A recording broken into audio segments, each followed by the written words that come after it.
Hi guys, welcome back. It's been a really long time since I've done a story, but I thought, as I've had to self-isolate for 10 days, I would do another story for you. So, before I start today's story, which is the smartest giant in town, I'd just like to say this is dedicated to a special child in my class.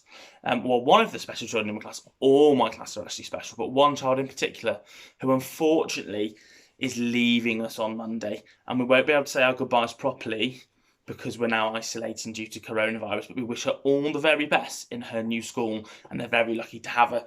And I thought this story, being the smartest giant in town, was quite appropriate. So here we go. The smartest giant in town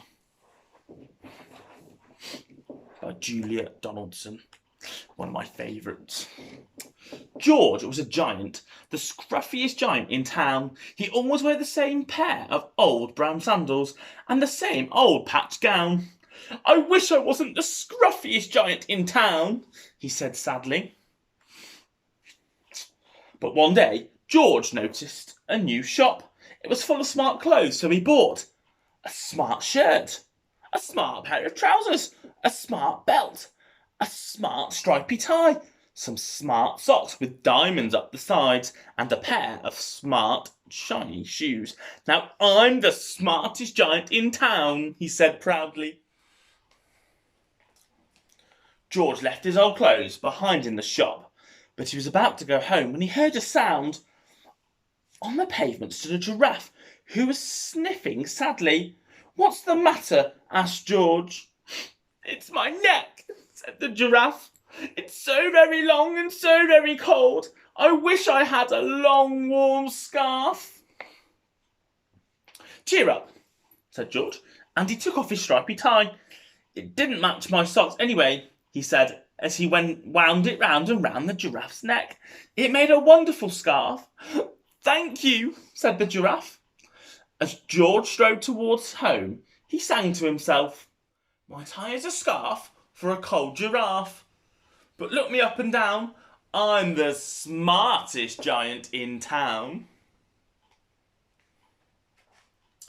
George came to a river. On a boat stood a goat who was bleating loudly. "What's the matter?" asked George. "It's my sail," said the goat. "It blew away in the storm. I wish I had a strong new sail for my boat." "Cheer up," said George, and he took off his new white shirt. "It kept coming untucked anyway," he said, as he tied it to the mast of the goat's boat. "It made a magnificent sail." "Thank you," said the goat. And George strode on, singing to himself, "My tie is a scarf for a cold giraffe. My shirt's on a boat as a sail for a goat. But look me up and down, and I'm the smartest giant in town."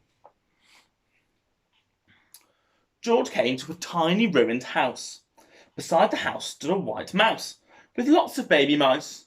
They were all squeaking. "What's the matter?" asked George. "It's our house," squeaked the mother mouse. "It's burned down, and now we have nowhere to live. I wish we had a new house." "Cheer up," said George, and he took off one of his shiny shoes. "It was giving me blisters anyway," he said, as the mouse and her baby scrambled inside. The shoe made a perfect home for them. "Thank you," they squeaked. George had to hop along the road now, but he didn't mind. As he hopped, he sang to himself, "My tie is a scarf for a cold giraffe. My shirt's on a boat as a sail for a goat. My shoe is a house for a little white mouse. But look me up and down, I'm the smartest giant in town." George came to a campsite. Beside a tent stood a fox who was crying. "What's the matter?" asked George. "It's my sleeping bag," said the fox. "I dropped it in a puddle. I wish I had a warm, dry sleeping bag." "Cheer up," said George, and he took off one of his socks with diamonds up the sides. "It was tickling my toes anyway," he said, as the fox snuggled into it. "It made a very fine sleeping bag." Thank you, said Fox. George hopped on, singing to himself. My tie is a scarf for a cold giraffe. My shirt on a boat is a sail for a goat. My shoe is a house for a little white mouse. And one of my socks is a bed for a fox. But look me up and down, and I'm the smartest giant in town. George came to a big, squelchy bog. Beside the bog stood a dog, who was howling. What's the matter? Asked George. It's this bog, said the dog. I need to get across, but I keep getting stuck in the mud. I wish there was a safe, dry path. Cheer up, said George, and he took off his smart new belt. It was squashing my tummy anyway, he said, as he laid it down over the bog. It made an excellent path. Thank you, said the dog. The wind started to blow, but George didn't mind. He hopped on singing to himself. My tie is a scarf for a cold giraffe. My shirt's on a boat as a sail for a goat. My shoe is a house for a little white mouse. One of my socks is a bed for a fox. My belt helped a dog who was crossing a bog. But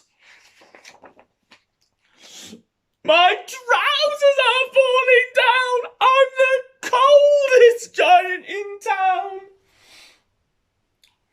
Suddenly, George felt sad and shivery and not at all smart. He stood on one foot and thought, I'll have to go back to the shop and buy some more clothes, he decided. He turned around and hopped all the way back to the shop. Poor George.